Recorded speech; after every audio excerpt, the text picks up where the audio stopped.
আফ্রিকার বিভিন্ন অংশে ছড়িয়ে পড়া এমপক্স ভাইরাসের সংক্রমণ নিয়ে উদ্বেগ জানিয়ে বিশ্বজুড়ে জনস্বাস্থ্য জরুরি অবস্থা ঘোষণা করেছে বিশ্ব স্বাস্থ্য সংস্থা WHO। আর এই ঘোষণার কিছুক্ষণ পরেই ইউরোপের সুইডেনে এমপক্সের রোগী শনাক্ত হওয়ার কথা জানা গেছে। সুইডেনের স্বাস্থ্য বিষয়ক সংস্থা জানিয়েছে, এমপক্স বা মাঙ্কিপক্স ভাইরাসে সংক্রমণের ঘটনা দেশটিতে এটিই প্রথম। সংস্থাটি বলেছে, এমপক্স শনাক্ত হওয়া ওই ব্যক্তি আফ্রিকার একটি দেশে অবস্থানকালে মাঙ্কিপক্স ভাইরাসে সংক্রমিত হয়েছেন।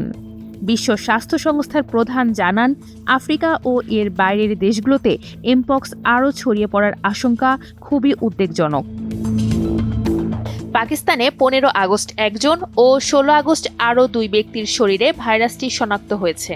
3 জনই মধ্যপ্রাচ্য থেকে সম্প্রতি পাকিস্তানে ফিরেছেন। এ অবস্থায় দেশটির স্বাস্থ্য মন্ত্রণালয় সতর্কতা জারি করেছে।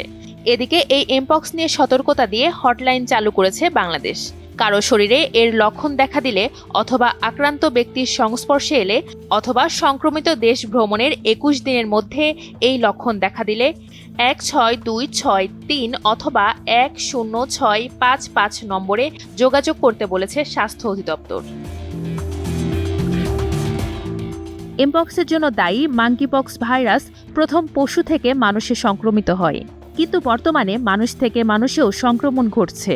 2024 সালের শুরু থেকে জুলাই পর্যন্ত এমপক্সে 14,500 এর বেশি সংক্রমণের ঘটনা ঘটেছে। এতে মারা গেছেন অন্তত 450 জন।